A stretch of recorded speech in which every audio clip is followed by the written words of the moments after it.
El sol matinal, ecléctico y despiadado, se reflejaba en las fachadas de vidrio y acero de los edificios de la colonia Juárez, proyectando una luz dorada sobre un mundo que Lucas hasta entonces solo había observado desde lejos, desde la orilla del anillo periférico.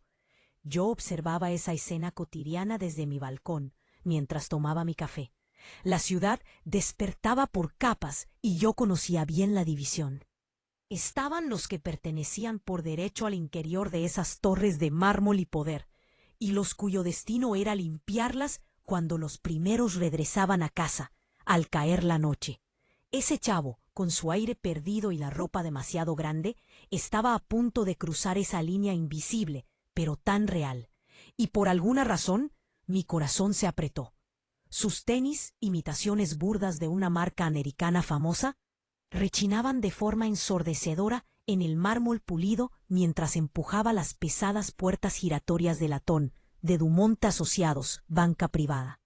Casi sentí el impacto del aire acondicionado glacial que lo habría golpeado como un muro, un contraste brutal con el calor opresivo del verano capitalino. Conocía la sensación. El vestíbulo de entrada era un templo de una opulencia fría. Columnas de mármol veteado se elevaban a más de 10 metros, sosteniendo un techo con molduras que parecían verdaderamente bañadas en oro. Arañas de cristal tallado, cada una valiendo probablemente más que todo el edificio donde debía vivir Lucas, en las afueras. Proyectaban una luz cálida y estudiada sobre sofás de piel que parecían intocables. Todo allí olía a dinero, a riqueza indisimulada. Una mezcla embriagadora de flores frescas cortadas, madera preciosa encerada y algo más indefinible, un olor a éxito y pertenencia que nunca se disipaba. Apretó con fuerza el sobre amarillo que traía en el bolsillo. Pude ver, incluso desde la distancia de mi imaginación, sus dedos sucios. No había agua corriente en su edificio desde hacía 3 días. Una de esas noticias breves en el periódico local que se leen con una mezcla de pena y alivio por no ser uno. Y él estaba dolorosamente consciente de la mancha de mugre en la cara que había intentado limpiar en vano con agua de una fuente pública. ¿Puedo ayudarle, joven? La voz era suave pero cortante. De la recepcionista, Sofía. Lo miraba con esa mirada. Una mirada que yo, como mujer, reconocía bien, aunque en su versión más clasista. La mirada que evalúa, que categoriza, que decide en un instante si uno es digno de atención o solo un estorbo que hay que remover. Yo quería ver mi saldo, por favor, murmuró él, la voz un hilo de sonido. Las cejas perfectamente depiladas y delineadas de Sofía se arquearon ligeramente. Lo lamento, joven, pero esto es un banco de inversión privado. No manejamos cuentas de cheques comunes. ¿Estará buscando la sucursal de Banamex, más abajo en la avenida? Era una negativa vestida de cortesía, una técnica que tantas de nosotras perfeccionamos para lidiar con lo que se considera indeseable. Tengo una cuenta aquí, interrumpió Lucas, y pude oír el tono desesperado y agudo en su voz, ese tono que tantas veces se nos escapa cuando luchamos porque nos tomen en serio. Tengo una tarjeta. La expresión de Sofía cambió del desdén inicial a una confusión genuina cuando examinó la tarjeta. Era auténtica. Vi el conflicto en su rostro, la formación profesional dictando protocolo, pero el prejuicio profundo gritando que eso era un absurdo. En ese caso, tendrá que hablar con uno de nuestros gestores. Quiere esperar allí, por favor. Pero Lucas ya no la oía. Toda su atención, y la mía mientras lo observaba, fue capturada por el hombre que cruzaba el vestíbulo con una confianza devastadora. Antonio del Valle. Conocía al tipo. El poder emanaba de él como un perfume caro. El traje hecho a la medida, los zapatos impecables, la sonrisa que nunca había conocido la duda. Representaba un cierto tipo de masculinidad triunfante, intocable. Y fijó a Lucas con una expresión de desdén divertido. Sofía, lanzó él, la voz haciendo eco con la autoridad relajada de quien nunca ha sido ignorado. ¿Hay alguna razón para permitir que niños de la calle entren al establecimiento? Creía que teníamos seguridad para este tipo de contratiempo. Las palabras golpearon a Lucas como un golpe físico. Alrededor, Los otros clientes se volvieron a mirarlo. Pude ver el rostro del chavo encenderse, una mezcla insoportable de vergüenza y de una rabia que le hacía llorar los ojos. Como mujer, acostumbrada a leer microexpresiones para protegerme, vi el instinto de huida en él. Cada fibra de su ser quería desaparecer. Señor del Valle, el joven alega tener una cuenta con nosotros. Intentó Sofía, incómoda. ¿Una cuenta? La carcajada de Antonio fue aguda, seca y cruel. Mírelo, Sofía. Tiene la cara sucia y la ropa parece sacada de un contenedor. La única cuenta que él conoce es probablemente la que sus padres tienen abierta en la miscelánea de la esquina. Otras risas ahogadas recorrieron el vestíbulo. Una mujer con un collar de perlas se tapó la boca con la mano manicurada. Un hombre de traje sacudió la cabeza. Era un espectáculo de humillación pública, y Antonio del Valle era el maestro de ceremonias. Lucas quería huir, pero luego pensó en la señora Chen, la dueña de la tienda. Pensó en el aviso de desalojo. Pensó en su hermana Inés y en el estómago vacío. Pensó en su mamá. Tengo una tarjeta, repitió más alto. La voz le temblaba, pero se forzó a dar un paso adelante. Solo quiero ver mi saldo. La expresión de Antonio pasó de divertida a irritada. Esperaba que el chavo huyera llorando. La resistencia lo ofendía, seguridad, pero luego alzó una mano. Una nueva expresión cruzó su rostro. No era curiosidad, era algo más depredador. Ese brillo en los ojos de quien ve una oportunidad de ejercer poder, de prolongar el juego para disfrutar de la victoria.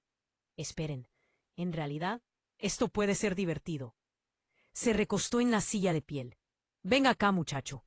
Veamos entonces esa famosa cuenta. Lucas se acercó, las piernas débiles. Sentía cada mirada en el vestíbulo clavada en él, juzgándolo. Cuando llegó al escritorio de Antonio, tuvo que levantar la vista para encontrar la mirada del banquero. La dinámica era dolorosamente clara. El hombre poderoso de pie, el chavo frágil y pequeño frente a él. Déjeme adivinar, dijo Antonio, lo suficientemente alto para que todos oyeran. Encontró esa tarjeta en un contenedor, o tal vez la robó de un buzón. Es un delito federal, ¿sabe? Podría hacerlo detener aquí y ahora. No la robé, susurró Lucas. Llegó a mi casa. Tiene mi nombre, su nombre. Repitió Antonio, burlón. ¿O qué nombre sería ese? ¿Debo esperar un hijo secreto de una fortuna bajo toda esta suciedad? Lucas Benítez. Los dedos de Antonio del Valle volaron sobre el teclado. La expresión de una paciencia exagerada. Lucas Benítez. Bueno, veamos qué encontramos. ¿Quieres? Estoy seguro de que será fascinante. La actuación era para el público. La sala estaba en silencio, esperando el desenlace. La mano de Lucas fue al bolsillo, tocando la única cosa que siempre llevaba consigo. Una fotografía pequeña y gastada de su madre. Ella sonreía en la foto. Era antes de enfermarse. Antes de... Pero quizás había acertado en otra cosa. Los dedos de Antonio dejaron de teclear. Los ojos se fijaron en la pantalla. Por una fracción de segundo vi cómo su expresión de confianza vacilaba. Fue casi imperceptible, un leve ensanchamiento de los ojos, un pequeño apretón alrededor de la boca. Luego la máscara profesional volvió a su lugar. Pues bien, dijo, la voz goteando una falsa dulzura.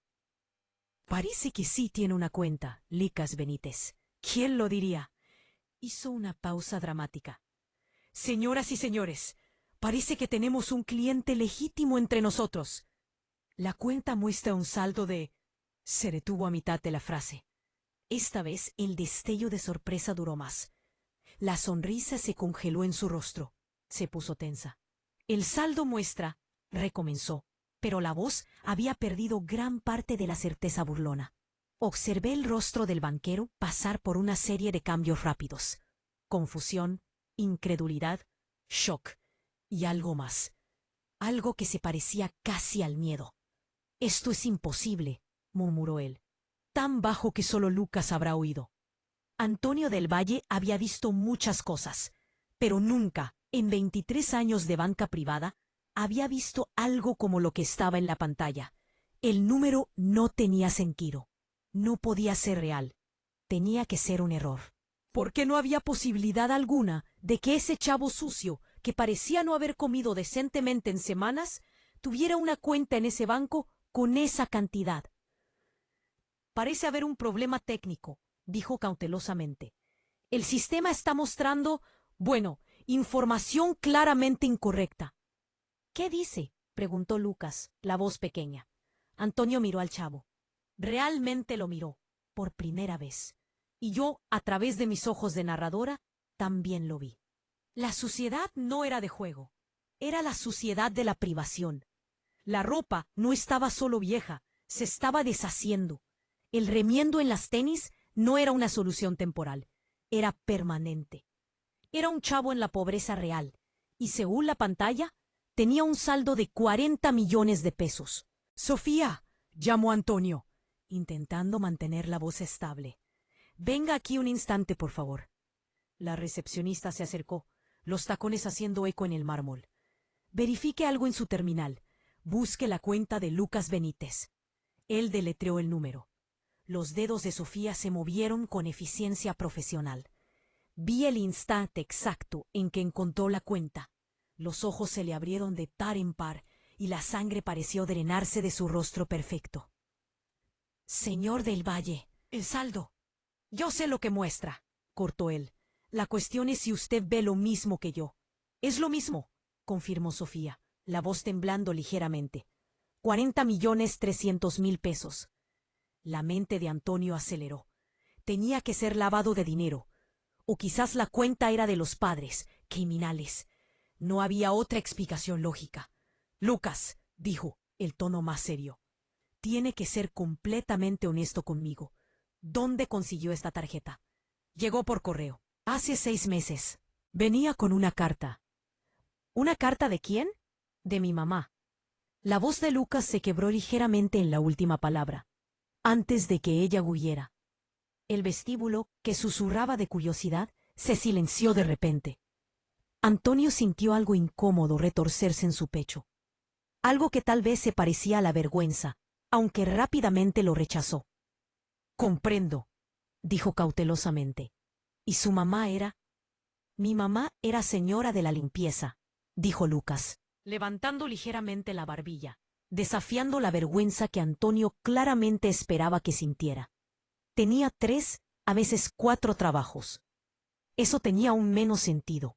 Una mujer de la limpieza con 40 millones. «Lucas, ¿es posible que su mamá estuviera involucrada en algo ilegal?», preguntó Antonio, intentando parecer diplomático. A veces las personas en dificultades toman decisiones que... «Mi mamá no era criminal», dijo Lucas secamente, con más fuerza de la que había mostrado hasta entonces. «Era la mejor persona que conocí. Se mató trabajando para intentar darnos una vida mejor a mí y a mi hermana». Me fijé en los otros clientes en el vestíbulo moviéndose incómodos. La mujer del collar de perlas ahora miraba fijamente sus zapatos. El hombre de traje se había volteado de repente muy interesado en el celular. El espectáculo ya no era divertido. La crueldad comenzaba a revelar su precio. «Claro», dijo Antonio, inamovible. «No quise sugerir, mire, ¿por qué no continuamos esta conversa en un lugar más privado? Sofía, ¿puede acompañar al señor Benítez a la sala de juntas B?» «En realidad», intervino una nueva voz, grave, «yo me encargo de esto». Era Gerardo Duarte, uno de los gestores de clientela más antiguos del banco. Tenía 63 años y la reputación de ser competente y completamente indiferente al teatro habitual de Antonio. «Gerardo, yo manejo la situación», dijo Antonio, intentando inyectar autoridad en la voz. «No, Antonio, estás haciendo un espectáculo», respondió Gerardo con calma. «Y estás a punto de cometer un error muy grave». Se voltó hacia Lucas con una expresión genuinamente cálida. La primera expresión de bondad que el chavo había visto desde que entró. «Hola, Lucas, me llamo Gerardo Duarte. ¿Quieres acompañarme? Podemos resolver esto en un lugar más cómodo». Lucas miró a los 2 hombres, claramente inseguro de en quién confiar. Al final, asintió con la cabeza. Mientras Gerardo conducía a Lucas hacia los elevadores, Antonio sintió el control de la situación escapársele. Se levantó rápidamente. Gerardo, creo que realmente debería estar presente para... Ya hiciste suficiente, respondió Gerardo sin voltearse. Quédate aquí y atiende a tus otros clientes. Yo me encargo de esto. Antonio observó, impotente, cómo Gerardo y Lucas desaparecían en el elevador. A su alrededor, el vestíbulo seguía silencioso. Todos habían sido testigos de su intento de humillar a un chavo de 12 años. Un chavo que aparentemente tenía más dinero que la mayoría de los clientes de Antonio. Se sentó en su escritorio, intentando recuperar la compostura, pero sentía las miradas, percibía el juicio. Por primera vez en años, Antonio del Valle sintió algo que creía haber dejado atrás en la infancia: vergüenza. Allá arriba, en una sala de juntas acogedora, con una luz suave y muebles que parecían invitadores, Gerardo Duarte hizo que Lucas sintiera algo que no había sentido desde que entró al banco: seguridad. Primero, dijo Gerardo, sirviéndole a Lucas un vaso de agua fresca. ¿Tienes hambre? Puedo pedir que suban algo. El estómago de Lucas gruñó audiblemente. Él asintió avergonzado. Gerardo descolgó el teléfono y pidió tortas, fruta y pan dulce. Suficiente para 3, especificó, aunque solo estuvieran los dos en la sala. ¿Por qué es amable conmigo?, preguntó Lucas, desconfiado. Todos los demás aquí me miran como si fuera basura, porque a diferencia de Antonio del Valle, yo recuerdo cómo es no tener nada, dijo Gerardo simplemente. Crecí en Nezahualcóyotl en los años 70. Mi padre era obrero, mi mamá hacía limpieza. Fui el primero de mi familia en ir a la universidad, y solo lo logré con becas y trabajando en 3 empleos a la vez. Lucas estudió el rostro de Gerardo, buscando señales de falsedad. Pero los ojos del hombre mayor eran sinceros. Ahora, dijo Gerardo, sacando una tablet, hablemos de tu cuenta. Revisé el expediente, y debo decir que es bastante notable. La cuenta fue abierta hace 6 meses por tu mamá. ¿Es eso? Creo que sí. Ella nunca me habló de eso. Solo recibí la tarjeta y una carta por correo después de que ella no pudo terminar. ¿Puedo ver la carta?, preguntó Gerardo suavemente. Lucas sacó un pedazo de papel doblado del bolsillo. Estaba tan leído y releído que las dobleces comenzaban a romperse. Se lo extendió a Gerardo con una mano temblorosa. Gerardo desdobló la carta con cuidado y comenzó a leer.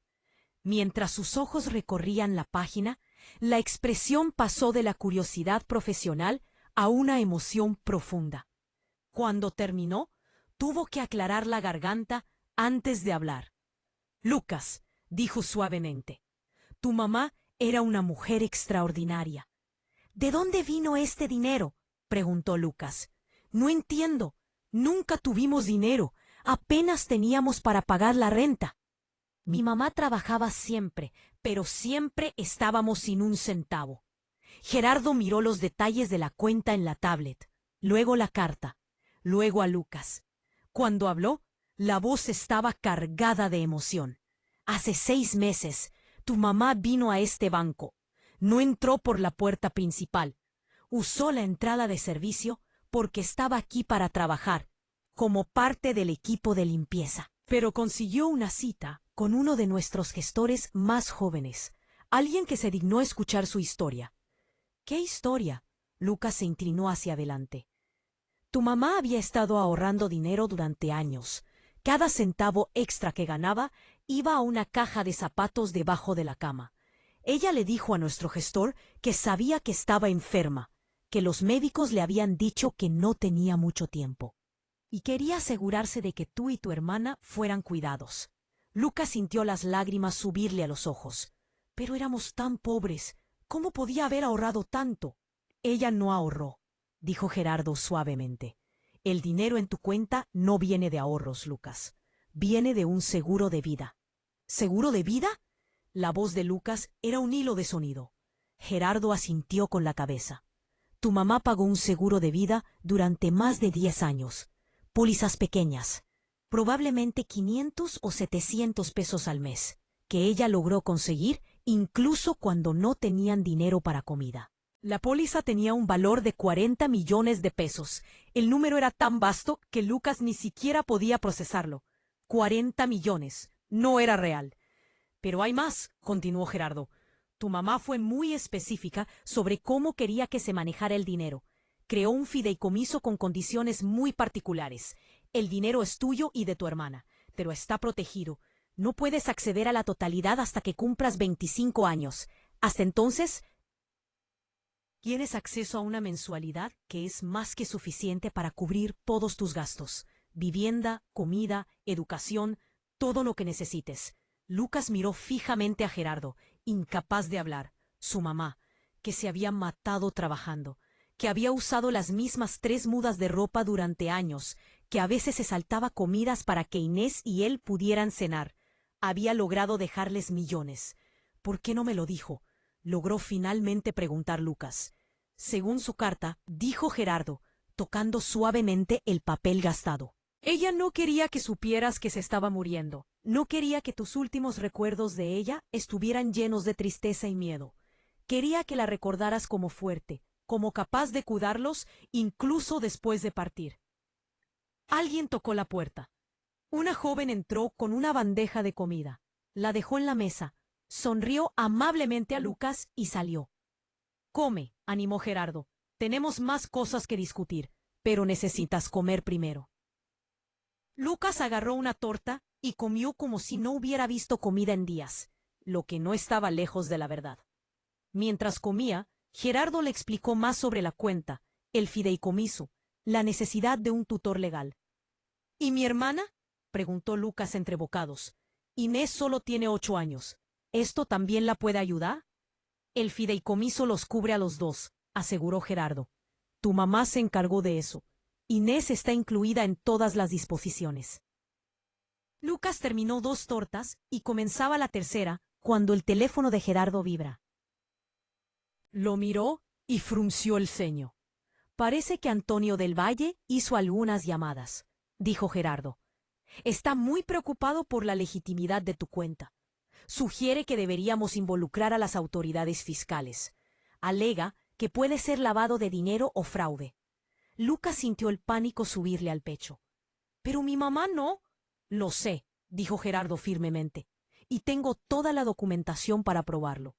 La compañía de seguros, los documentos del fideicomiso. Todo es perfectamente legítimo y legal. Antonio le cuesta trabajo aceptar que estaba equivocado. Él me odia, dijo Lucas en voz baja. Él no te odia, corrigió Gerardo. Odia haber sido ridiculizado. Hay una diferencia. Antonio del Valle construyó toda su carrera en ser la persona más inteligente en la sala, en poder leer a la gente y las situaciones instantáneamente. Tú estás desafiando eso. Entraste a su banco con el aspecto de alguien a quien podía ignorar, alguien a quien podía ridiculizar para entretener a sus clientes ricos, y resulta ser uno de los clientes más acaudalados del edificio. Yo no soy rico, protestó Lucas. Solo soy yo. Es un chavo de 12 años, con un fideicomiso de 40 millones de pesos, dijo Gerardo con una ligera sonrisa. Eso te hace muy rico, tengas ese sentimiento o no. Lucas miró su ropa sucia, sus tenis remendadas, sus manos que todavía estaban sucias a pesar de todos los esfuerzos por limpiarlas. No me siento rico. Dale tiempo, dijo Gerardo. Ahora hablemos de lo que pasa después. Antonio del Valle no estaba acostumbrado a estar equivocado.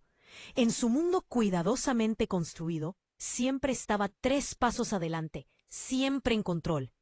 Pero sentado en su escritorio en el vestíbulo, sentía una incertidumbre genuina. El celular vibraba con un mensaje de Gerardo. Sala de juntas B ahora. Y Antonio, deja el ego en la puerta. La mandíbula de Antonio se apretó. Gerardo Duarte siempre había sido una espina en su costado, un recordatorio de que el éxito en la banca no requería la ventaja despiadada que Antonio había cultivado tan meticulosamente. El ascenso en el elevador hasta el piso 14 pareció más largo de lo habitual. Antonio revisó su reflejo en las puertas de acero pulido, enderezó la corbata, se alisó el cabello. La armadura de la perfección que siempre lo había protegido, excepto que hoy esa armadura estaba rajada. Cuando entró en la sala de juntas B, la escena que lo recibió fue tan inesperada que se detuvo en el umbral. Lucas estaba sentado a la mesa, comiendo una torta con el hambre desesperada de quien ha perdido demasiadas comidas. El rostro estaba más limpio. Alguien le había dado toallitas húmedas. Y bajo la luz mejorada de la sala, Antonio podía ver detalles que antes le habían escapado. El chavo tenía claramente los ojos de su madre, grandes y oscuros, que contenían demasiada tristeza para alguien tan joven. Las manos, aunque pequeñas, mostraba callos que sugerían que había trabajado, asumiendo responsabilidades de adulto demasiado pronto. Gerardo estaba sentado frente a Lucas, y documentos, muchos documentos, estaban esparcidos entre ellos en la mesa. Antonio, dijo Gerardo, el tono neutro pero firme. Gracias por unirse a nosotros. Siéntese, por favor. Antonio se sentó, sintiéndose extrañamente como si fuera él el que estaba siendo evaluado. Lucas lo miró. Luego rápidamente apartó la vista, concentrándose intensamente en la torta. Revisé toda la documentación relacionada con la cuenta de Lucas, comenzó Gerardo, deslizando una carpeta por la mesa hacia Antonio. Está todo perfectamente legítimo. El dinero viene de un seguro de vida que su mamá, Amel Benítez, pagó durante más de 10 años. La póliza se liquidó hace 6 meses, tras su fallecimiento. Todos los impuestos debidos fueron pagados. Todas las exigencias legales fueron satisfechas. No es fraude, ni lavado, ni ninguna otra actividad ilegal. Antonio abrió la carpeta y comenzó a leer. En cada página sentía su certeza derrumbarse. No era un esquema criminal. Era una madre que había amado tanto a sus hijos, que había sacrificado todo, literalmente todo, para asegurar que serían cuidados después de partir. Amel Benítez trabajaba como señora de la limpieza en varios edificios de oficinas en la Ciudad de México, continuó Gerardo, incluyendo en este, por cierto. Probablemente limpió esta misma sala decenas de veces. Antonio sintió algo frío asentarse en su estómago. Pensó en todas las noches que había trabajado hasta tarde, dejando basura para que el equipo de limpieza la manejara. Tazas de café sobre los escritorios, papeles esparcidos negligentemente. La madre de Lucas había sido una de esas personas invisibles que ordenaban detrás de él. ¿La habría notado alguna vez? Ella trabajaba 60 a 70 horas por semana en 3 empleos, continuó Gerardo. A veces más. Cada peso extra iba para sus hijos o para este seguro. Según los registros de la aseguradora, ella nunca faltó a un solo pago. Ni una sola vez en 10 años. Incluso cuando Gerardo hizo una pausa, verificando sus notas.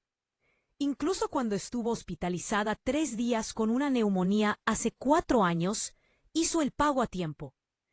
Lucas había dejado de comer. Las manos estaban apretadas en su regazo, y Antonio podía ver lágrimas corriendo silenciosamente por su rostro. La póliza que ella eligió fue específicamente diseñada para valorizar con el tiempo, explicó Gerardo. Comenzó pequeña, pero con intereses compuestos y sus pagos constantes, aumentó sustancialmente.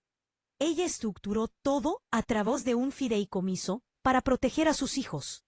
Lucas y su hermana Inés no pueden acceder al monto total antes de los 25 años de Lucas, pero tienen acceso a una mensualidad que cubrirá ampliamente todas sus necesidades: vivienda, comida, educación, cuidados médicos, todo. Antonio del Valle miró los números. La mensualidad era de 12,000 pesos, más que suficiente para que 2 niños vivieran cómodamente, fueran a buenas escuelas, tuvieran oportunidades. Ella pensó en todo, dijo Gerardo suavemente, hasta el más ínfimo detalle. Incluyó incluso disposiciones específicas para la educación de Inés. Las colegiaturas de la universidad están pagadas en un fondo separado. ¿Cómo supo armar todo esto?, se oyó preguntar Antonio. Esto es planeación sucesoria sofisticada. La mayoría de los clientes ricos no estructuran sus fideicomisos tan bien. Ella investigó, dijo Lucas suavemente. Era la primera vez que hablaba desde que Antonio entró en la sala. Recuerdo que se quedaba despierta hasta tarde en la biblioteca. Decía que tomaba cursos en línea para mejorar, pero la voz se quebró. Ella estaba planeando esto, planeando cómo cuidarnos cuando ella ya no estuviera. Antonio miró a ese chavo, a ese muchacho, al que había ridiculizado y humillado ante un vestíbulo lleno de gente, y sintió algo que había logrado evitar sentir en la mayor parte de su vida adulta, una vergüenza verdadera y punzante. La carta que le dejó a Lucas lo explica todo, dijo Gerardo, tomando el pedazo de papel gastado. ¿Quiere que la lea o...? Lucas asintió con la cabeza, secándose los ojos. Él tiene que saber. Toda la gente tiene que saber qué tipo de persona era mi mamá. Gerardo aclaró su garganta y comenzó a leer.